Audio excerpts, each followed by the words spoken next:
over the last 6 months, I've been working on a model of what the universe could look like from a geocentric point of view.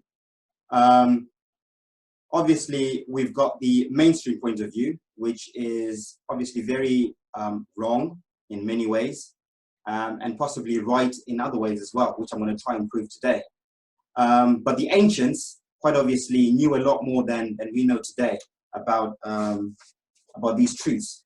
So I used a method that I learned off Santos, the method of syncretism, to try and connect the dots and come up with a cohesive, geocentric universe that makes sense, at least. Of course, we'll never know the truth, the whole truth, naturally, in this state of consciousness. But I think we can certainly get as close to it as possible through syncretism and other means as well.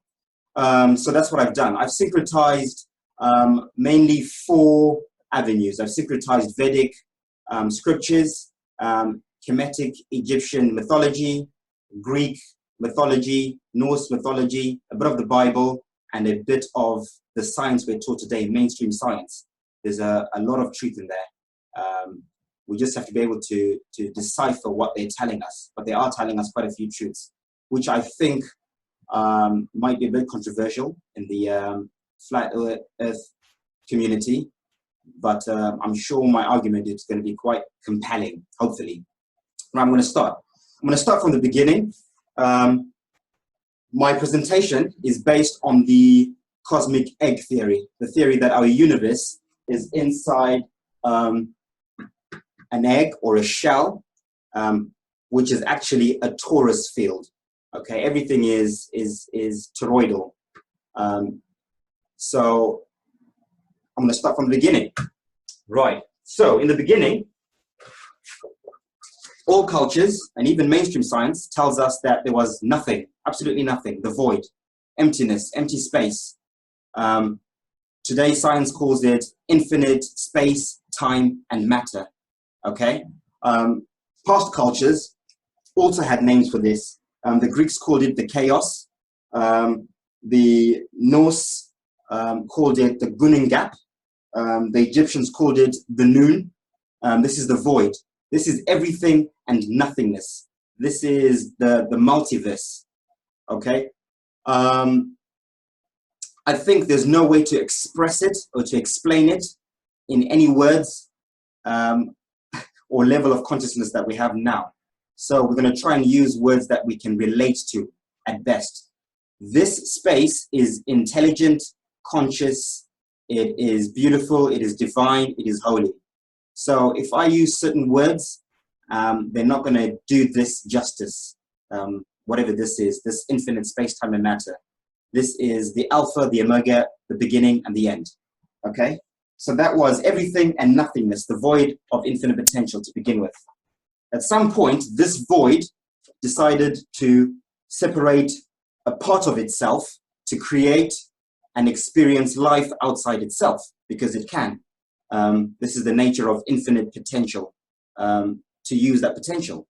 And the first creation, from our point of view, was what we know as the Holy Trinity, okay, which I've drawn there as the, you can see the Vesica Piscis there, you can see the flower of life.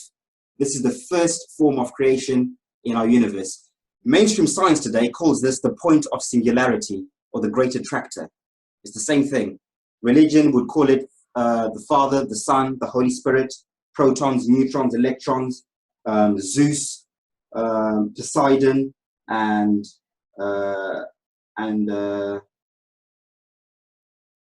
Zeus, Poseidon, and Hades. Many cultures called it different things. You'll find that the gods or the creators in all cultures always are in threes. They're always in threes. So 3 is the magic number of creation. Okay? So these are the building blocks of life. I prefer to call it electromagnetic pulses of sine wave or frequency, which is basically a star. This is the first star. This is God, the creator. We are all stars. Everything is atum, as Santos always says. Everything's a star. It's all It's all the same thing. We are stars. The sun that we look up at, in the sky is a star. The stars in the firmament are stars. God is a star. Creation is a star, right? At different frequencies, at different levels of consciousness, etc., etc. So we've got the Holy Trinity now. We've got the building blocks of life. The first order of business was to create a home or a hub or a shell where it would experience life separate from the whole. So obviously, remember, this Holy Trinity is still in the void.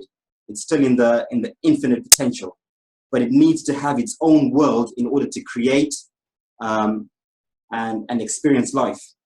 And by the way, that Holy Trinity basically is where the meaning of life is. Before I move on, really important, okay? In Vedic cosmology, you've got Brahma, Vishnu, and Shiva, creator, sustainer, and the destroyer. And that is life.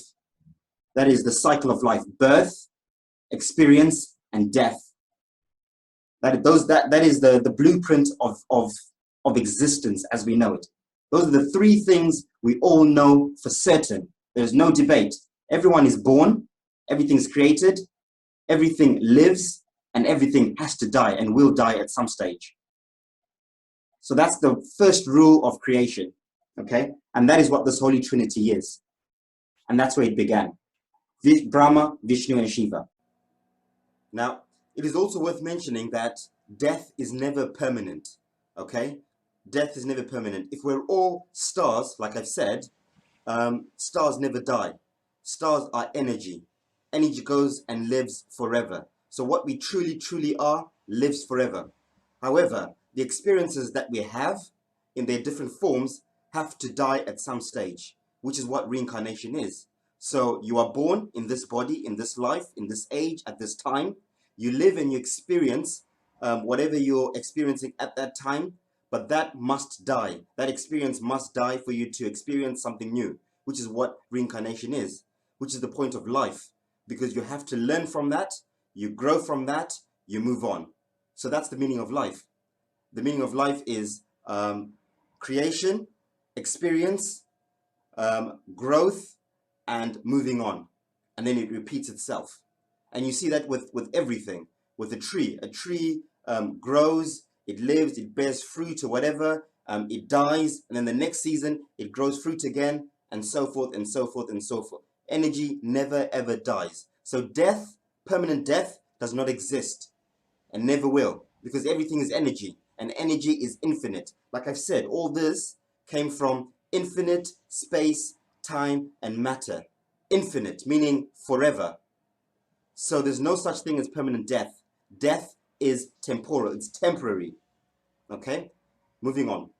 So they needed to create a world where they could express these three things: the cycle of birth, experience, and death. Because those things don't exist in the void, in the car, obviously, because that's infinite potential. So the first thing they built was this: a torus field, right? A shell, to shell themselves from the void, from the car. They're now independent. They're now separate. They're now experiencing life outside the whole. Okay? Now, in that void, by the way, in the car, there are many, many other universes and many, many other expressions of experience that are different to us. So this is not unique. We're not the only shell or egg in the universe or in the multiverse. There are many, many of these, right? But this is ours. This is where we are. Okay? So they created this egg, as many cultures called it. The Vedics called it the Brahmanda. The Norse mythology, they called it Ymir, the god Ymir. It was expressed through the god Ymir. In Greek mythology, it's the Orphean egg. In Kemetic Egyptian mythology, they called it the Apep, the serpent Apep. And it's always depicted as a snake or a serpent, which is energy. If you see a snake in ancient mythology, it's always expressing energy. Okay? So this is the torus field, electromagnetic torus field that was built. And inside, you've now got primordial waters. It's empty. This is when the Big Bang happened. So when mainstream science says the Big Bang happened at the point of singularity, there's some truth in that.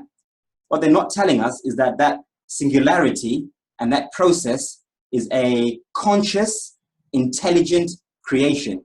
It is not a random process. It's not something that happened randomly. It was intelligently designed. Again, that star is far more intelligent than we are. If we are a star, we are probably at 5% intelligence. This intelligence is at 100. Okay? Just to put it into context, that's obviously not accurate. But anyway, so now we've got a womb, right? This is the womb of creation. This is now the universe, our universe. Okay? Move on to slide number 4. The next bit was for these 3 entities to choose their domains, basically, in this universe. At the top, you've got Brahma, who's the creator. In the middle, you've got Vishnu, the sustainer, which is life. At the bottom, you've got Shiva, which is destruction, the destroyer. So now, the one is now divided into 3, okay? At the top, this is where that 33.333% comes in, the number 33. This is why it's so big in a lot of these cultures, number 33, because the universe is divided into 3 aspects. 33.333333 makes the whole, okay? So now we've got at the top, positive polarity, okay? The beginning, creation. In the middle, we've got life, sustenance, and experience. This is where the circle of life happens. And at the bottom, we've got the end, death, destruction, negative polarity, right? These 2 are gravity, okay? So when mainstream science says that gravity exists, it kind of does, but it's a transcendental gravity. It's not a physical gravity, it's transcendental, okay? You've got blue shift and red shift. If you've watched Santos's videos, he talks about that quite a lot, red shift and blue shift. This is where it begins. This is the original blue shift and red shift. Blue shift at the top, red shift at the bottom, okay? The next order of business was to create a cosmic highway, okay? Because at the moment, everything within this is closed off from the whole, from the multiverse, from all the other universes and all the other experiences outside this egg, okay? So a cosmic highway was created in the middle of this egg. To make it easier, if that's an egg, right? That is the cosmic highway going down through the center, okay? Connecting the outside multiverse, the void, the other universe with us inside here. We are now inside. Brahma, Vishnu, and Shiva are inside this universe, right? Creating, experiencing, and destroying whatever they feel like creating, sustaining, and destroying, right? Okay? So that is what this is. This is a cross section, okay? So now we've got a cosmic vortex. This is what science calls the axis. Yep, the cosmic axis, okay? Many cultures called it many things. In Greek mythology, it was personified as the Greek god Elus, the keeper of the winds. In Vedic mythology, it's known as the Merudanda, okay? In Kemetic Egypt, it's Horus. I think it was a falcon, also keeper of the winds or something to do with the winds. In Norse mythology, they talk about the Bifrost Bridge. Same thing. This is the spine. This is a black hole, if you like. Sometimes science says the black hole in the universe. This is the black hole. This is the father and keeper of winds, energy, flow of weather, currents, everything starts from here. Starts from this energy in the middle. This is the engine room, right? Powering everything inside this cosmic egg, right? So now we've got that. So the next bit was to now put form to the universe, okay? So now we've established, we've got at the top, we've got blue shift, blue fire, okay? At the bottom, we've got red fire, red shift. These are both polarity, magnetism, okay? Different forms of magnetism, different modalities of magnetism, okay? In the middle, we now have the ether, okay? We've got air. At the bottom, we've got the water. In the Bible, they say God separated the waters above from the waters below. So the waters above are the atmospheres. The waters below are the actual waters below. Okay, in the middle is where earth comes in. Okay, this is where earth.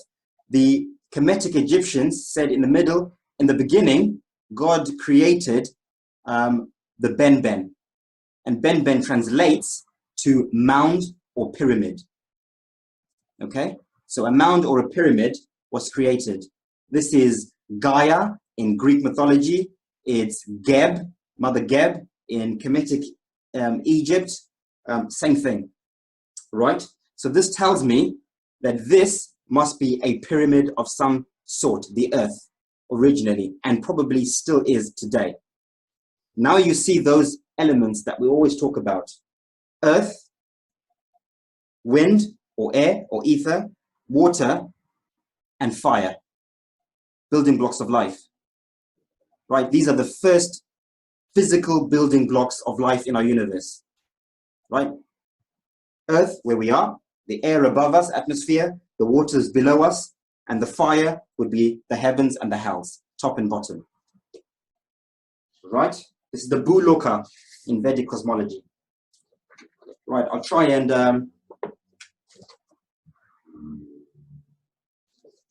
okay, let's go into detail, right? This Bhuloka, right? The Egyptians said it was the Ben-Ben, a pyramid. And I think it looks something like this, okay? As above, so below. So it's a pyramid at the top and a pyramid at the bottom, okay? Right? I think at the center here, at some stage, there was a capstone, right? Which I'll explain in a minute. At the moment, it's a crater, but I'll explain that in detail in a moment. Now, mainstream science tells us that our Earth has got three layers, three inner layers. There's a crust, a mantle, an inner core, and an outer core, right? But they tell us that this is on a spinning ball. I'm saying that it is not. What they're actually trying to tell us is that these are the four layers in the Ben-Ben. This is the cross section, by the way. Okay, and I'll show you what it is a cross section of. The crust, the mantle, the inner core, and the outer core inside the Earth, which is basically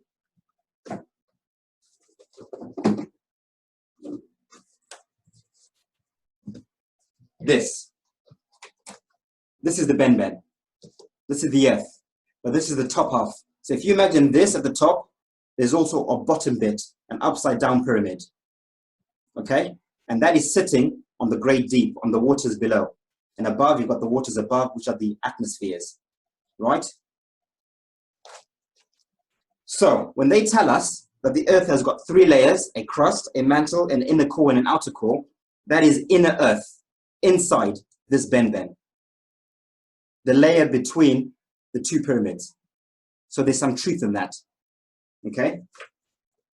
So I found that really, really interesting when I came across that, okay? The ancient cultures also talk about these, this Ben-Ben in quite a lot of detail, okay? The Egyptians called it Geb, Mother Geb. The Indo-Vedics, the Bhuloka, which is the land. In Greek, it was Mother Gaia. And in Norse mythology, it was Midgard, okay? The top of this also had names, okay? So the whole thing has got a name. In Kemetic Egypt, it's the Ben-Ben, right? But on the top, this is Mother Geb. If you're looking from the top, this was Mother Geb, okay? In Greek mythology, the whole thing is Gaia. But the top, as you see it with these concentric rings, is Atlantis or Atlas, okay? In Norse mythology, they just called it all Midgard, okay? They had one name for it. In Vedic cosmology or in Vedic scripts, they call the whole thing the Bhuloka. But the top is the Bhumandala. The concentric rings are the Bhumandala. Okay? It's also interesting that in Greek mythology, they said that Mother Gaia had two children. Okay? This is Mother Gaia, the whole thing, had two children. Who are the two children? The two children are the top part and the bottom part, Prometheus and Epimetheus. These are the two held below us. Okay? Right. I hope that makes sense. So I'll move on to the next slide. Right. Now that we established that this is what the whole Earth looks like, our entire Earth is a pyramid Bhumandala with 4 concentric rings. Right? 1, 2, 3, 4. Everything is in 4s in the universe. Right? All creation is in 4s in the universe. Right? At the center, we've got what we now know as the Garden of Eden. So anyone who's been following our videos will know about this. The Garden of Eden's at the center. This is where we are here, the second ring. There's an outer ring and an outer ring outside that, all separated by these mountains, what we call the Antarctica ice wall. Okay, this is our South Pole, the Antarctica. And the North Pole, there is a mountain range separating us from the worlds at the center, from Eden, from Shambhala, Hyperborea. Okay? And outside, they've got their own wall separating from this. This last one has got the greatest one. It's called the Loka Loka Mountains in Vedic scriptures. These are the Loka Loka Mountains, the great, great mountains. Right? And these are the last mountains before the torus field, the cosmic egg. Okay? So beyond this, there is no land. It's the cosmic egg blocking us out from the void outside. Right? So let's focus on the center, on where we are and what that might look like. Okay? There's some really important bits. Okay. Around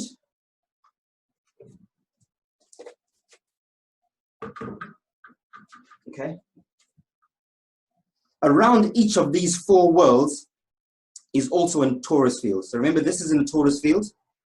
Each of these worlds also has its own torus field cocooning it. So there's a torus field around this outer world. There's a torus field around this one. There's a torus field around that one. And there's a torus field at the center. Okay? And what that would look like, essentially,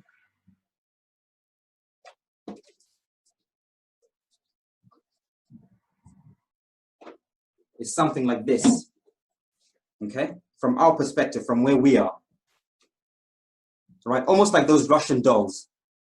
Right? So there's one at the center, a torus field like that. There's one on the outside, on the outer worlds, a bigger one. Then there's a bigger one on the outside. Right? Now, I noticed something very interesting about this. These toroidal fields, right, are probably oblate spheroids in shape. So when mainstream science or NASA says the Earth is an oblate spheroid, this is what they're telling us. They're kind of telling us a half-truth, right? Which is why they can blatantly lie with a straight face, because they know they're usurping the truth. And when it comes out, they'll just probably say, well, you're too stupid to understand what we're saying, but we're telling you the truth. So this is an oblate spheroid. Underneath where we are, this is where the 4 layers would be: the crust, the mantle, inner core, and outer core. Just like mainstream science says, right? Inner Earth.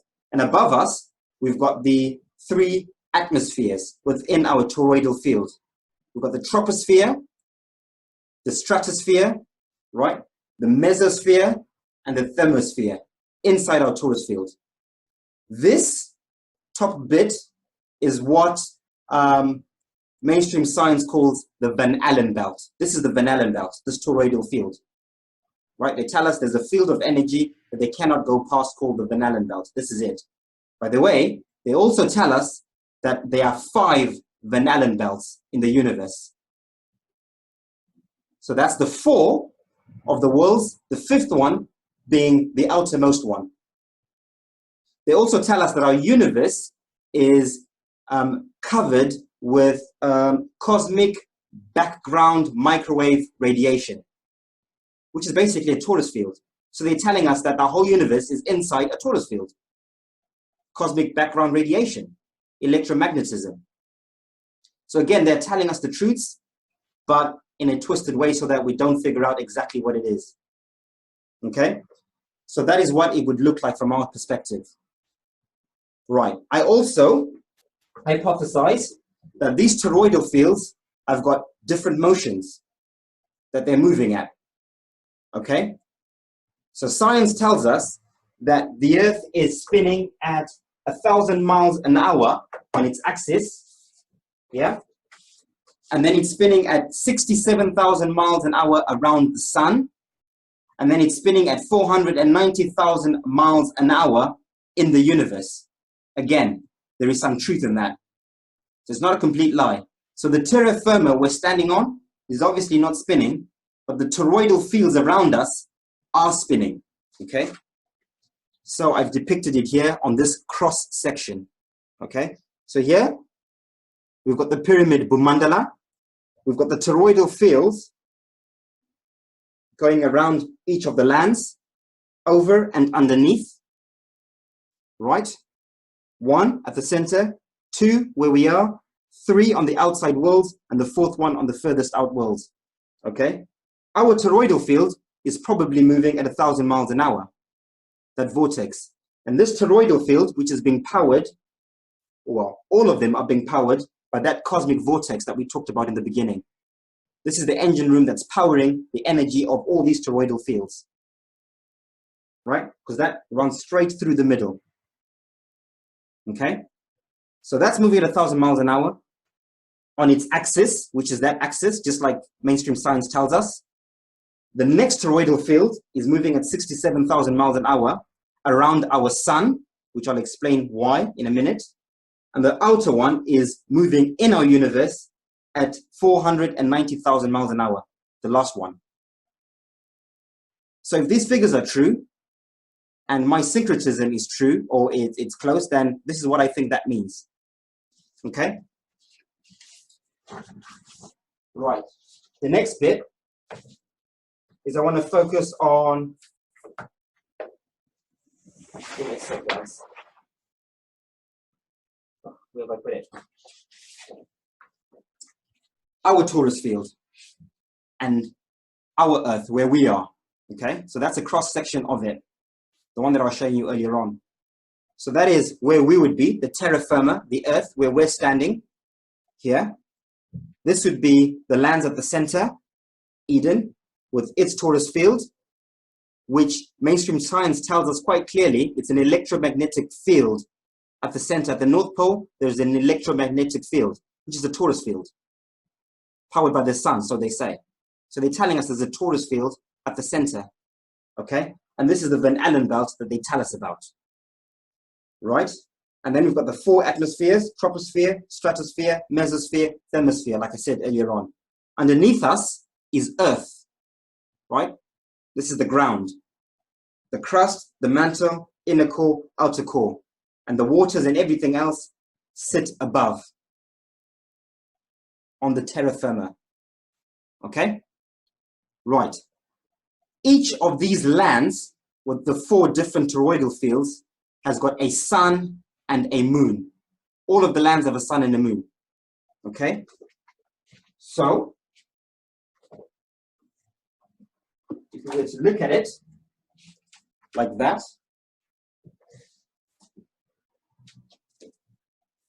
right? If that was the top of our toroidal field, from the top, this is where we live,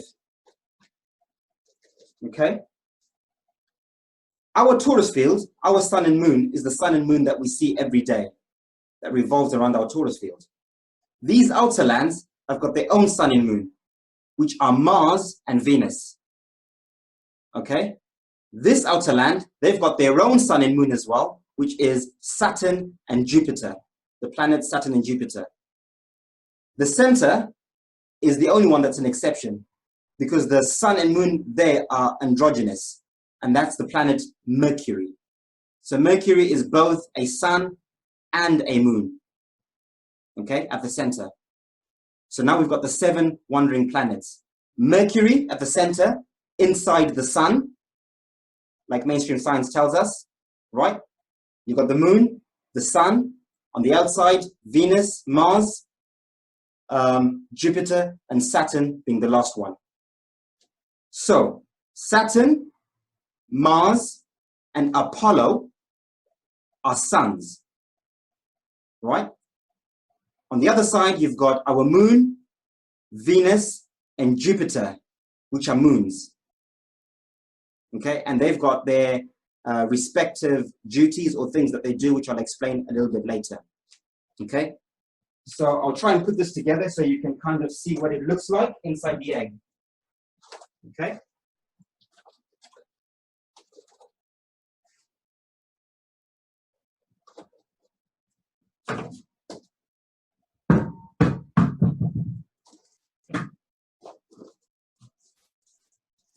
So now we have the universe, okay?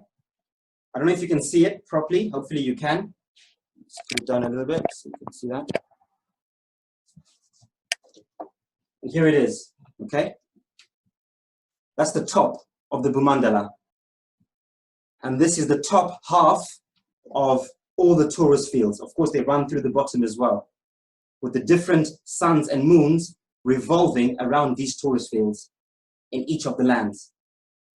So, when NASA says they're going to Mars, and they plan to go to Mars, they are telling the truth. Mars are these outside lands, the outer lands, where Mars is the sun, right? That is where Mars is. So they are planning to go to these outside worlds at some point. They're saying at the moment they can't get past the Van Allen belt, but at some stage they will be able to. And again, I'll explain why. Okay? So this is where Mars is. So outer space does exist. So all flat earthers out there saying that outer space doesn't exist, it does.